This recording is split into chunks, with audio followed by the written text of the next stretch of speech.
Okay, so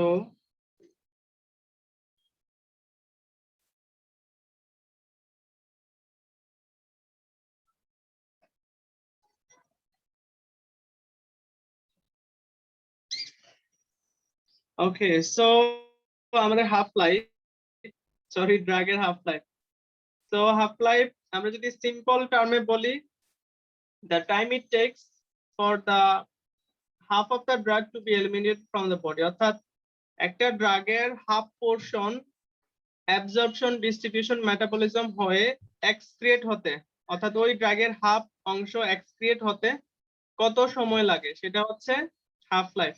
normally বেশিরভাগ 4 থেকে 5 ঘন্টা মিনিমাম হচ্ছে হাফ লাইফ। অর্থাৎ যেমন আমি যদি সিম্পলি বলি, যেমন আপার ওষুধ আমরা নরমালি সাধারণত কত ঘন্টা পর পর নিতে পারি, কেউ কি বলতে পারবেন? 6 ঘন্টা। ওকে, এটা আসলে ডক্টর রিকমেন্ড করবে, যদিও আমরা রিকমেন্ড করব না। নরমালি একদম নরমালি হচ্ছে 8 ঘন্টা পর পর নেওয়াটা হচ্ছে ভালো। 6 ঘন্টা পর পরও নিতে পারে, তবে সেটা পেশেন্টের অবস্থা অনুযায়ী। কিন্তু সাধারণত 8 ঘন্টা পর পর, অর্থাৎ দিনে 3টা নাপা আমাদের লিভারের জন্য ওকে। যদি আবার বেশি নেন তাহলে আবার ডার্ক টক্সিসিটি, সরি, আর লিভার টক্সিসিটি বেড়ে যাবে। সো আমরা যদি বেশি প্যারাসিটামল খাই, এটার সিভিয়ার সাইড এফেক্টটা হচ্ছে লিভার টক্সিসিটি। এটা কি আপনারা জানেন? জি ভাইয়া। তো আমরা যদি বেশি নাপা খাই তাহলে একসাথে কি হবে, আমাদের লিভারের উপর চাপ বেড়ে যাবে। এই জন্য আমরা লিভারের উপর চাপ নর্মাল রাখতে হলে অ্যাটলিস্ট ডেইলি 3টা নাপা খেতে হবে। তাহলে দেখেন, একটা নাপা যদি আমরা 8 ঘন্টা পর পর নেই, তাহলে আমরা কেমনে বুঝবো যে 8 ঘন্টা পর পর নেবো? আমি যদি বলি নাপা ওষুধের হাফ লাইফ হচ্ছে 4 থেকে 5 ঘন্টা, তাহলে আমরা কি বুঝবো? 4 থেকে 5 ঘন্টার মধ্যে ওই ড্রাগের হাফ পোর্শন অ্যাবজর্পশন, মেটাবলিজম হয়ে এক্সক্রিয়েট হয়ে যাবে। তাহলে বাকি 4-5 ঘন্টায় বাকি অংশটাও কি হয়ে যাবে, বের হয়ে যাবে। তাহলে আমরা কি বুঝলাম? নাপা এই জন্য 8 ঘন্টা পর পর আমরা নিতে পারছি। বুঝতে পেরেছেন? জি ভাইয়া। ওকে, না বুঝলে বলবেন, হ্যাঁ, যদি না বুঝেন, কারণ অনেক কিছু আমি বলি আর অনলাইনে অনেকের নেট প্রবলেম হয়, শুনতে পান না। তো এরপরেও যদি হাফ লাইফ বুঝতে প্রবলেম হয় আমাকে বলবেন। আমরা তাহলে আজকের ক্লাস শুরু করি। ওকে, আজকের ক্লাসে আমরা আরো অনেক টার্মিনোলজি পড়বো, সেগুলো হচ্ছে অনসেট অফ অ্যাকশন। জি ভাইয়া, আমি তো আজকে প্রথম, আর এই ক্লাসটা মনে হয় রেকর্ড হচ্ছে, আমি দেখলাম। তাহলে আগের ক্লাসগুলো পাওয়া যাবে না, পূর্ববর্তী ক্লাসগুলো? হচ্ছে প্রথম অংশটা আমার হচ্ছে ল্যাপটপে হঠাৎ করে হ্যাং করে, তো প্রথম অংশটা আমি সেভ করতে পারিনি। দ্বিতীয় তৃতীয় মানে গত ক্লাসে 3টা না জানি 4টা হয়েছিল। আমি চেষ্টা করবো সেগুলো আজকে আপলোড করে দেওয়ার জন্য। হ্যাঁ ভাইয়া, এটা কই জি পাবো? ভাইয়া, দিলে আপনার ভালো মেসেঞ্জার হয়। গ্রুপে? হ্যাঁ, আমার ইউটিউব চ্যানেলে দেয়া হবে। আর ও আমি আচ্ছা আচ্ছা, লিংক আপনাকে ঠিক আছে ভাইয়া, ঠিক আছে।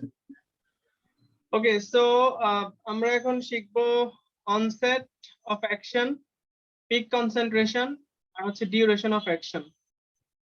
সো অনসেট অফ অ্যাকশন, এটা না পড়ে জাস্ট আপনার আইডিয়া থেকে বলতে পারবেন what is onset of action, বা জি আপনি ভাইয়া, অনসেট অফ কি বুঝেন? বলেন। অনসেট অফ অ্যাকশন মানে হচ্ছে কি, মানে যেই ওষুধটা খুব তাড়াতাড়ি অ্যাকশন করে।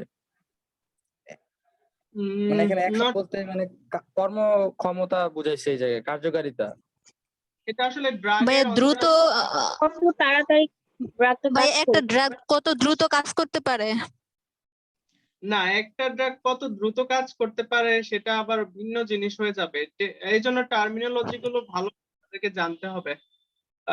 Marufa, you want to try what is onset of action? ভাইয়া, একটা ড্রাগ আমরা নেয়ার পর এটা কত সময় পর হচ্ছে এটা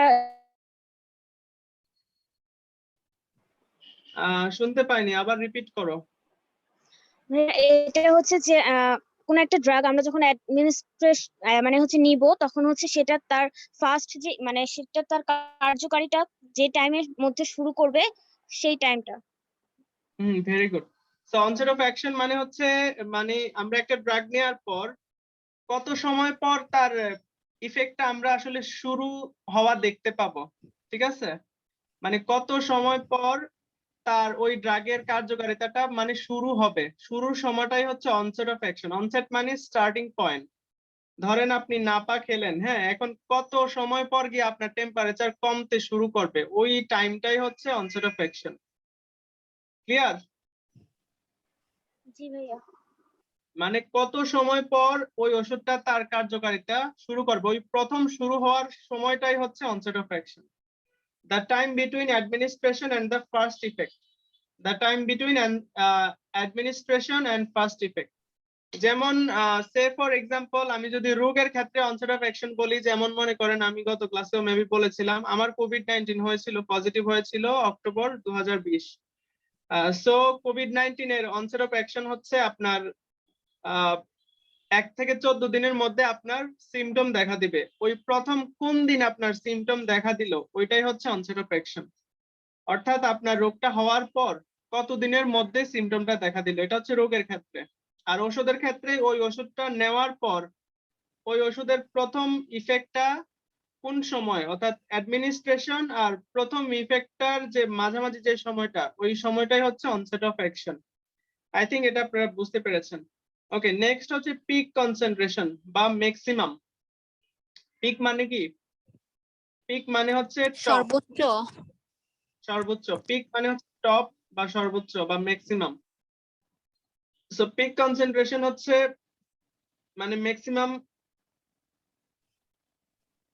কনসেন্ট্রেশনটা কি? The time of maximum concentration of active drug in the body. অর্থাৎ এটা আমি আপনাদেরকে একটু গ্রাফে বোঝাই তাহলে বুঝবেন। আচ্ছা বলেন তো, একটা ড্রাগের সর্বোচ্চ কার্যকারিতাটা আমরা কোন সময়ে দেখব? মেটাবলিজম। আমি একটু বাংলাতে বলি পিক কনসেন্ট্রেশনটা, অর্থাৎ একটা ড্রাগ যখন তার সর্বোচ্চ কার্যকারিতায় পৌঁছে ওই টাইমটাই হচ্ছে তার পিক কনসেন্ট্রেশন। এখন আমাকে একটু বলেন তো, একটা ড্রাগ কখন তার সর্বোচ্চ কার্যকারিতায় পৌঁছবে? এই যে এইটা হচ্ছে তার সর্বোচ্চ কার্যকারিতা পয়েন্ট, হ্যাঁ, তো এটা কখন আসলে হয়ে থাকে বলেন তো? মেটাবলিজম রূপে যদি প্রসেসে। কোনো ড্রাগ দেওয়া হয় তখন? না, যখন ড্রাগ দেওয়া হয় তখন তো সে তার সর্বোচ্চ অ্যাকশনটা দেখাবে না। ওষুধ নেওয়ার সাথে সাথে কি অ্যাকশন শুরু হয় নাকি সময় লাগে? ভাইয়া যখন একটু তো রোগটা সময় নেবে। যখন পুরোপুরি লাঘব হয়ে যায়, মানে ব্যথাটা বা উপশমটা, তখন কার্যকারিতা বোঝা যাবে। মানে একটু concentration। যেহেতু এটা ফার্মাকোলজি ক্লাসের মতো রেশনাল সহকারে বলতে হবে, মানে এম্পাইরিক্যাল ভাবে। ভাইয়া ডাক্তার কার্যকারিতা যখন এলিভিয়েশন হয়ে যায় তখন কি আর না, ট্রাই করতে থাকেন, কিপ ট্রাইং, যে একটা ড্রাগ কখন পিক কনসেন্ট্রেশনে থাকবে।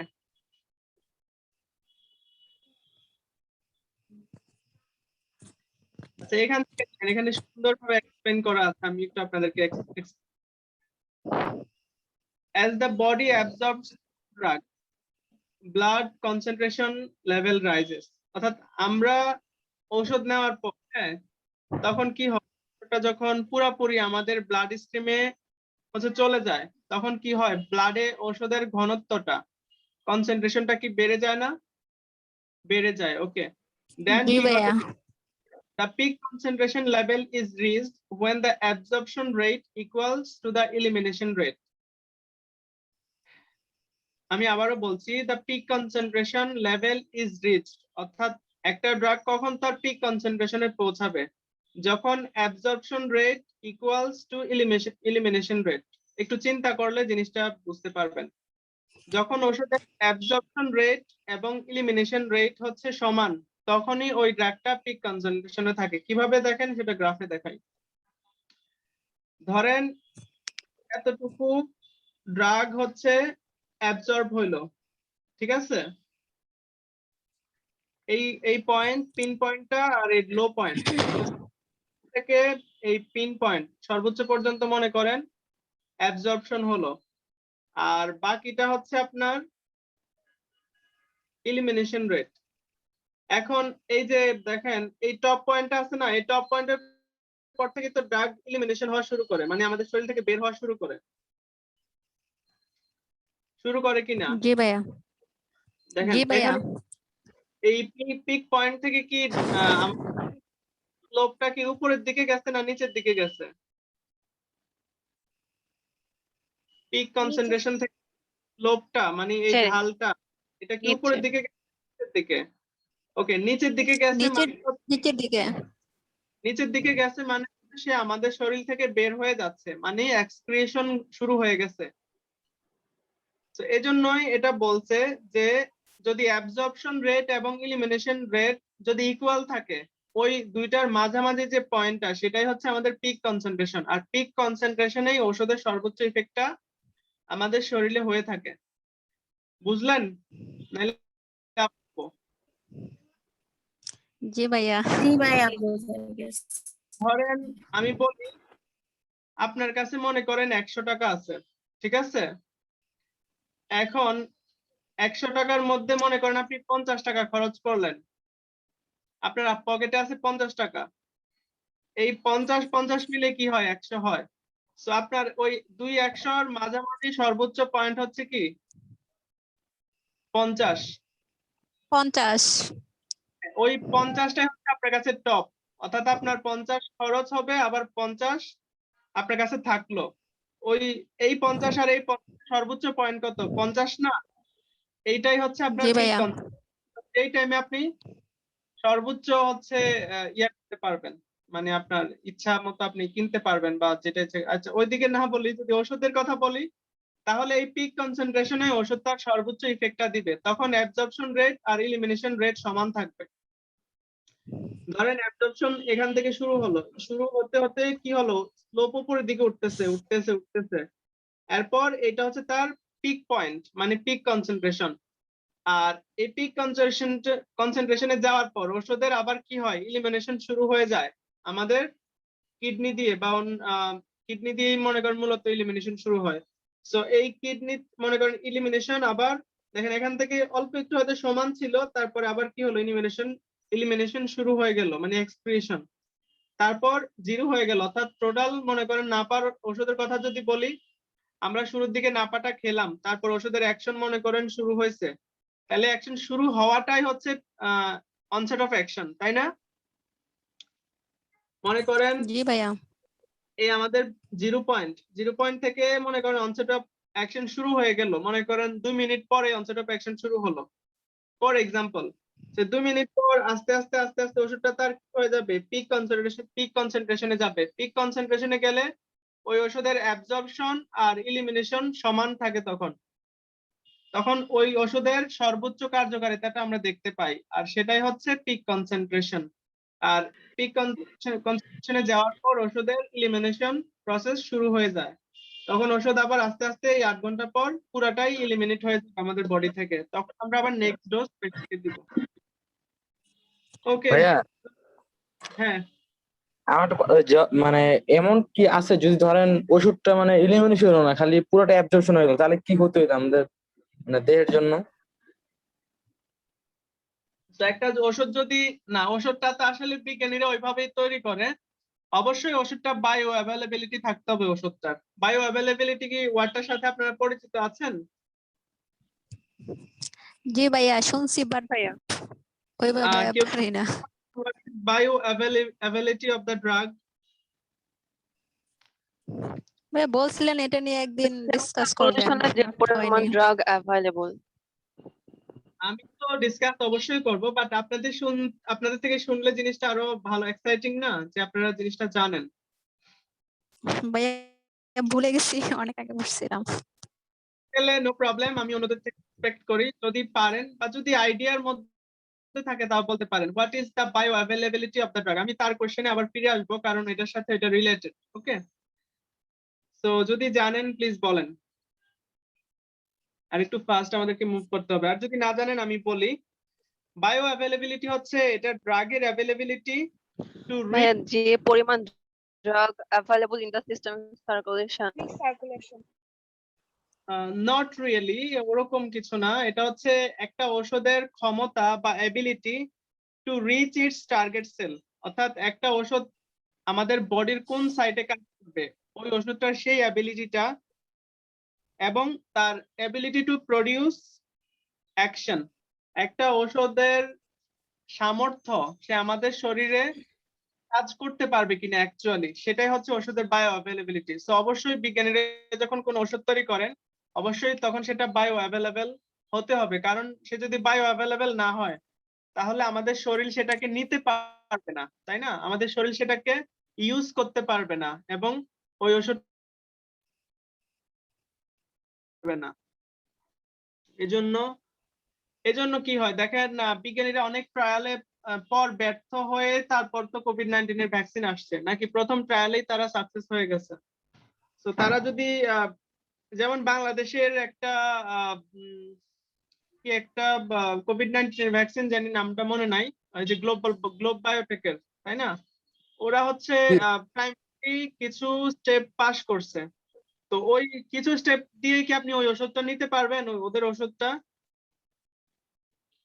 না। পারবেন কি? ভাইয়া পারবেন না, তাই না? বায়ো অ্যাভেলেবেল না, অর্থাৎ ওই ওষুধটা আমাদের শরীর ইউজ করতে পারবে না, বা ওই ওষুধটা আমাদের নির্দিষ্ট টার্গেট সেলে কাজ করতে পারবে না এবং তার ইফেক্টটাও তৈরি করতে পারবে না। যদিও পারে সেটা আমাদের জন্য ক্ষতিকর হয়ে যাবে বেশি। তো এটাই হচ্ছে ওষুধের বায়ো অ্যাভেলেবিলিটি। এজন্য আমরা যখন কোনো ওষুধ নেই তখন সেটা অবশ্যই বায়ো অ্যাভেলেবেল হতে হয়, না হলে সে আমাদের শরীরের, আমাদের কিডনি, বিশেষ করে আমাদের মেটাবলিক সিস্টেমের যে অর্গান গুলা, যেমন মনে করেন আমাদের কিডনি, লিভার, আমাদের ডাইজেস্টিভ সিস্টেম, ওই সব কিছুর জন্য ওই ড্রাগটা একটা টক্সিসিটি তৈরি করবে। সে যদি আমাদের শরীরে থেকে যায় তাহলে কি হবে প্রাইমারিলি কে বলতে পারবেন? একটা ওষুধ যদি ইলিমিনেশন না হয়, অর্থাৎ এক্সক্রিয়েশন না ঘটে ওই ওষুধের, তাহলে আমাদের শরীরে কি করতে পারে? প্রাইমারিলি ভাইয়া কি ঘটবে? কার্ডিয়াক অ্যারেস্ট হতে পারে। না, প্রথমেই কার্ডিয়াক অ্যারেস্ট হবে না, যেহেতু আমাদের ওষুধটা কিডনি প্রবলেম মেটাবলাইজ হবে। হয়। ভাইয়া এটার তো শরীরের জন্য তো এটা খুবই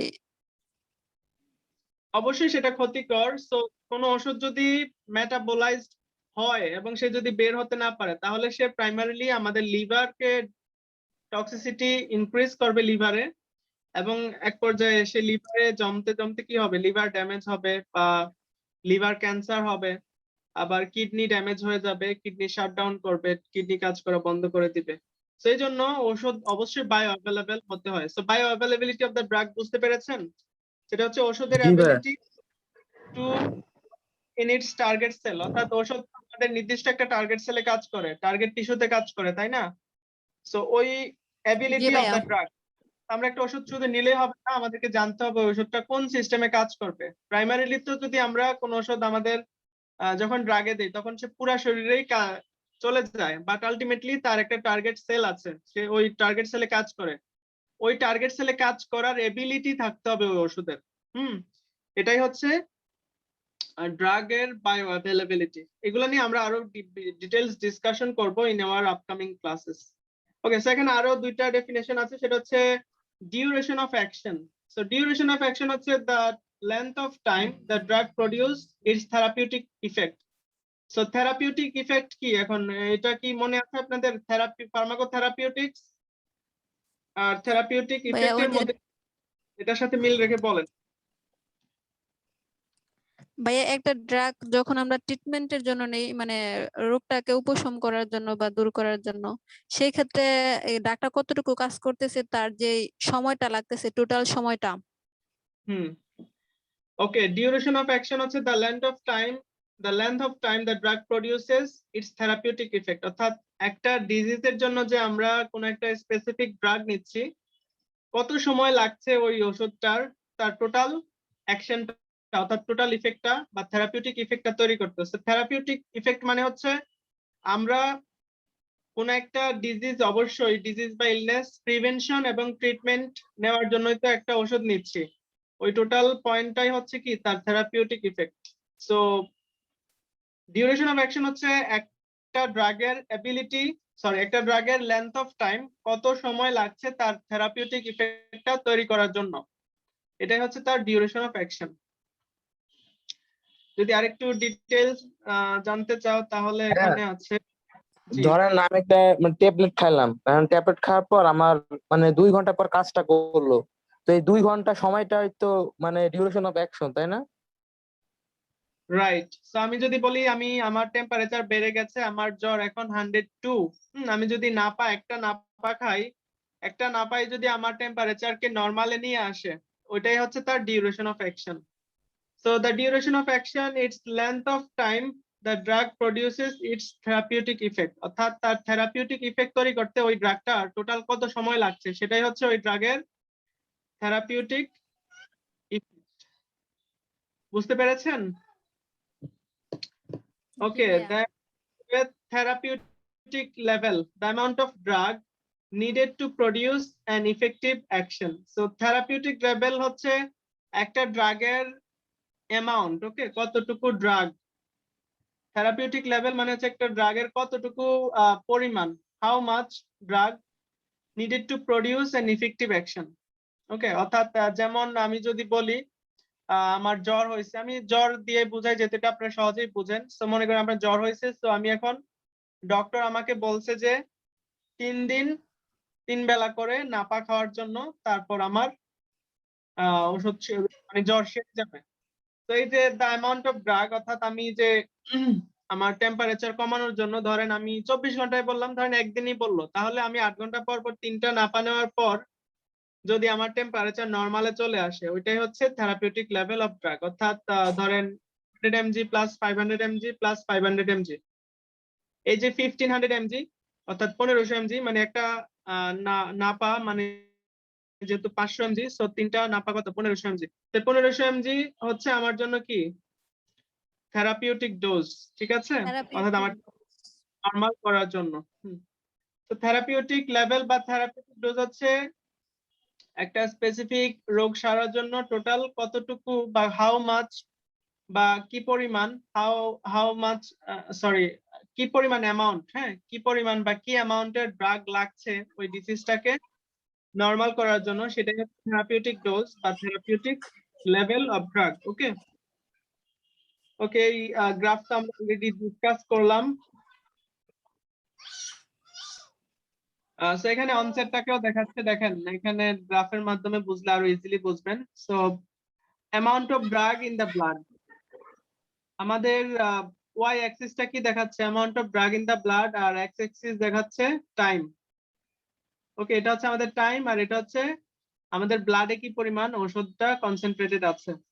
তো দেখেন অনসেট অফ অ্যাকশন হচ্ছে কি, একটা ড্রাগ মনে করেন এই সময় এসে মনে করেন তার অ্যাকশন, প্রথম অ্যাকশনটা দেখানো শুরু করলো, তাহলে এটা হচ্ছে কি অনসেট অফ অ্যাকশন। আর এটা হচ্ছে পিক কনসেন্ট্রেশন, অর্থাৎ পিক কনসেন্ট্রেশনে আমরা ওষুধের ম্যাক্সিমাম ইফেক্টটা দেখতে পাবো, আর আস্তে আস্তে আবার কি হয়ে যাবে, ড্রাগটা ইলিমিনেশন হয়ে যাবে। সো এখন দেখেন এই ডিউরেশন, এখানে ওরা যে গ্রাফটা দিছে, ধরেন এত এই টাইম থেকে এই টাইম পর্যন্ত যে সময়টা, সেটাই হচ্ছে কি তার ডিউরেশন অফ অ্যাকশন, অর্থাৎ ওই ড্রাগের টোটাল ইফেক্টটা প্রডিউস করার জন্য তার এতটুকু সময় লাগছে, অর্থাৎ এতটুকু সময় লাগছে মনে করেন, ধরেন এতটুকু সময় লাগছে। এটা আমি সোজা যদি একটা লম্ব কল্পনা করি, তাহলে এতটুকু সময় লাগছে তার। এটা হচ্ছে তার duration of action. So peak concentration থেকে আবার কি হয়, ড্রাগটার এলিমিনেশন স্টার্ট হয়ে যায়, আস্তে আস্তে ওষুধটা টোটালি আমাদের শরীর থেকে বের হয়ে যাবে, অর্থাৎ এক্সক্রিয়েট হয়ে যাবে। এগুলা অনেক কমপ্লিকেটেড, এগুলা না জানলেও চলবে। ভাইয়া থেরাপিউটিক লেভেলটা আরেকটু সংক্ষেপে বুঝান। ওকে, থেরাপিউটিক লেভেল বা থেরাপিউটিক ডোজ হচ্ছে একটা ড্রাগের কতটুকু লাগবে to produce it's effective action. অর্থাৎ একটা ডিজিজ, মনে করো আমি যেমনটা এক্সাম্পল দিলাম, তোমার মনে করো জ্বর হয়েছে, এখন ডক্টর তোমাকে প্রেসক্রাইব করছে যে তুমি 24 ঘন্টায় মনে করো 3টা নাপা নিবা 8 ঘন্টা পর পর। এই যে তোমার 3টা নাপা লাগছে, অ্যামাউন্ট অফ ড্রাগ, কতটুকু ড্রাগ লাগছে তোমার টেম্পারেচারটা নরমালে নিয়ে আসার জন্য, সেটাই হচ্ছে থেরাপিউটিক ডোজ বা থেরাপিউটিক লেভেল। ওকে, অর্থাৎ এক ওষুধের জি ভাই, বুঝতে পারছি। ইফেক্টিভ অ্যাকশন প্রডিউস করার জন্য কতটুকু ড্রাগ লাগছে, সেটাই হচ্ছে থেরাপিউটিক লেভেল বা থেরাপিউটিক ডোজ। ওকে, জি ভাই।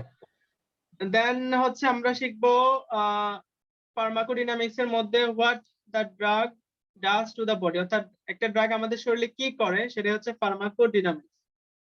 So drug action দেখো, the interaction at the cellular level between drug and cellular components. So এই জন্য আমরা এটা জিজ্ঞেস করছিলাম যে প্রথমে তোমাদেরকে ডিফিউশন কি।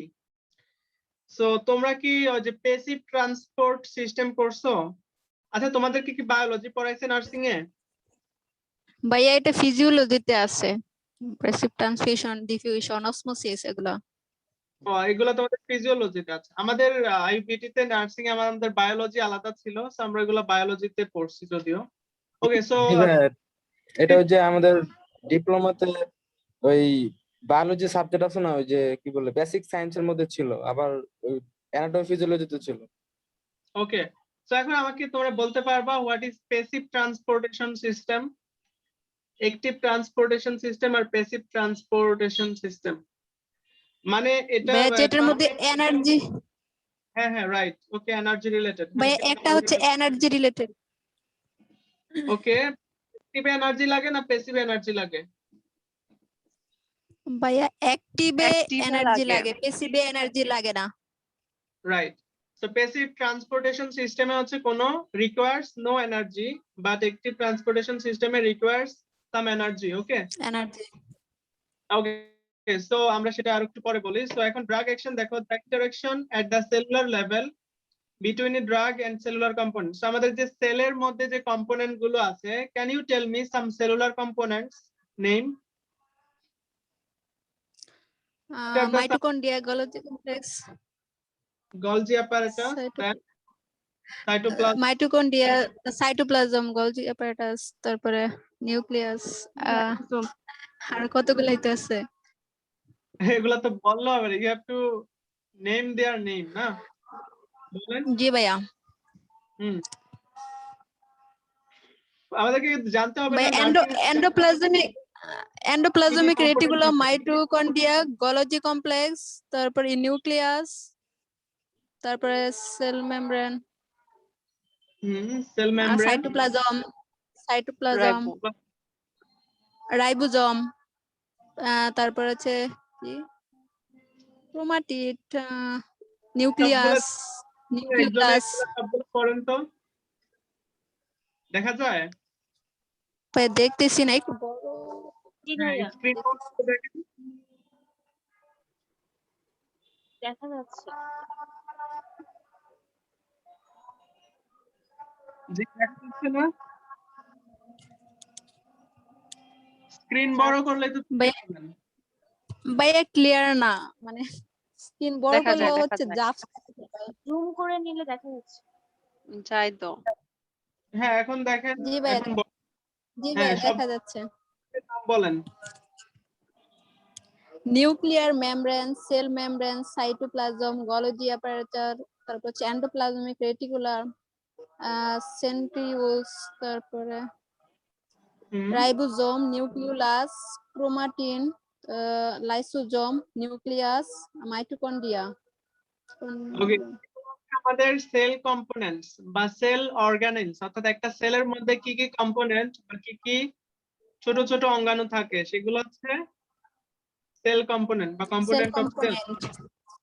ওকে, সো এগুলো আপনাদেরকে কিন্তু জানতে হবে, হ্যাঁ এগুলা জেনে রাখতে হবে, সবগুলোর নাম নার্সিং স্টুডেন্ট হিসেবে সবাইকেই জানতে হবে। ওকে, সো ড্রাগ অ্যাকশনটা কোথায় শুরু হয়? সেলুলার লেভেলে। ওকে, ড্রাগের জি সাথে ভাইয়া। সেলের যে ইন্টারেকশন, যে প্রতিক্রিয়া বা তাদের একজনের সাথে আরেকজনের যে শেয়ারিং, সেটাই হচ্ছে ড্রাগ। ড্রাগ মূলত কি করে? আমাদের সেলের মধ্যে নির্দিষ্ট একটা ইনস্ট্রাকশন দেয়, সে অনুযায়ী আমাদের সেলটা কাজ করে, তাই না? যেমন মনে করেন সে ফর এক্সাম্পল আমি যদি বলি নাপা, প্যারাসিটামল, তো প্যারাসিটামল কোথায় কাজ করে? আমাদের ব্রেনের হাইপোথ্যালামাসে কাজ করে। ওকে, আমাদের ব্রেনের হাইপোথ্যালামাস হচ্ছে আমাদের টেম্পারেচার রেগুলেটর করে, সরি টেম্পারেচার রেগুলেশন করে। তো আমি একটা চিত্র চাচ্ছি। ওকে, চিত্রটা এটা দেখতে পাচ্ছেন? তো এটা হচ্ছে আমাদের হাইপোথ্যালামাস। এখানে দেখা যাচ্ছে ক্লিয়ারলি, এই যে সবুজ জায়গাটা দেখতে পাচ্ছেন, এটা হচ্ছে হাইপোথ্যালামাস। তো আমরা যখন নাপা খাই, এই নাপা ওষুধটা কোথায় যায়? আমাদের মনে করেন ব্লাড স্ট্রিম হয়ে সে হাইপোথ্যালামাসে যায়। হাইপোথ্যালামাসে গিয়ে আমাদের হাইপোথ্যালামাসের যে সেলগুলো আছে সেখানে ইনস্ট্রাকশন দেয় যে তুমি তোমার শরীরের টেম্পারেচার কমাও। ঠিক আছে, তাহলে কি করে আমাদের বডি ওইভাবে অ্যাকশন করা শুরু করে। ঠিক আছে, অর্থাৎ ঔষধ একটা নির্দিষ্ট একটা ইনস্ট্রাকশন আমাদের সেলকে, তখন ওই ইনস্ট্রাকশন অনুযায়ী আমাদের সেল বা আমাদের বডি কাজ করে, আর এইভাবে টেম্পারেচার ডিক্রিজ। ওকে, আমাদের এখানে আজান দিচ্ছে, আমরা একটু সাইলেন্ট থাকি, হ্যাঁ? জি জি ভাইয়া। ভাইয়া।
ওকে, সো সহনে কি চলে গেছেন?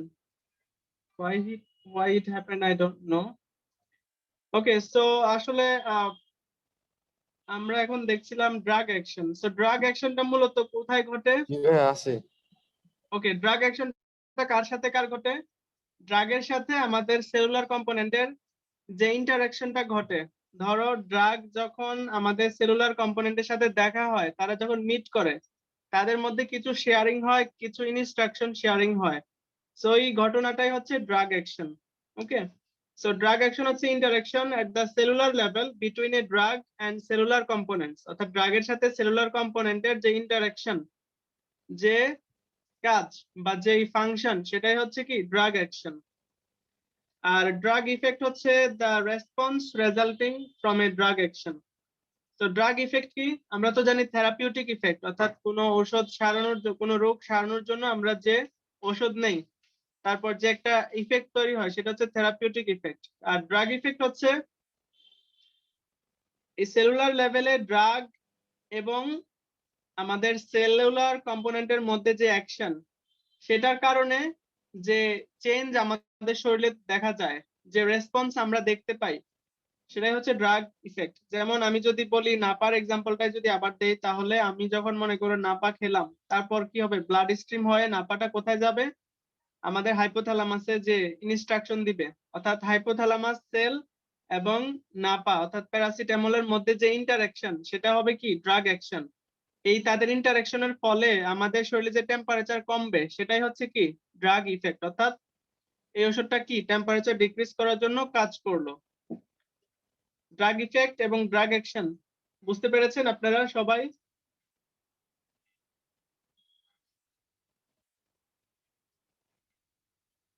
আমার কথা কি?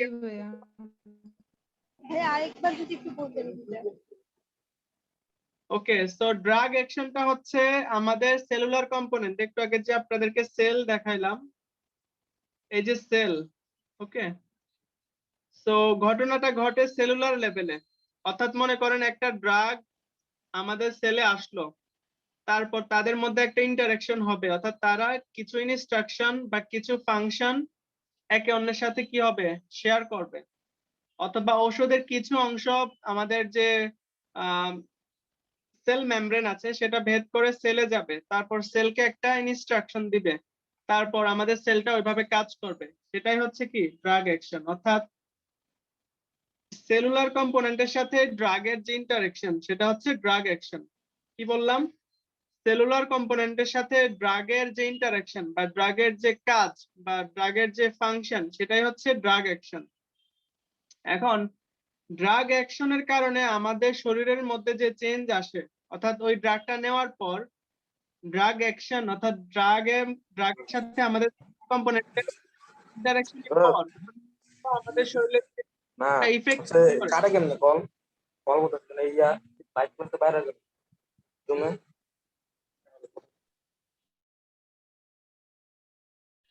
আরেকবার বলছি, ড্রাগ আমাদের কোন একটা ড্রাগ বা কোন একটা মেডিসিন নেওয়ার পরে আমাদের সেলুলার লেভেলে যে অ্যাকশন শুরু হয়, সেলুলার লেভেল থেকে কি হয় যে আমাদের একটা অর্গান সিস্টেমে সে কাজ করে। আমি যদি আরেকটু ক্লারিফাই করে বলি, ধরেন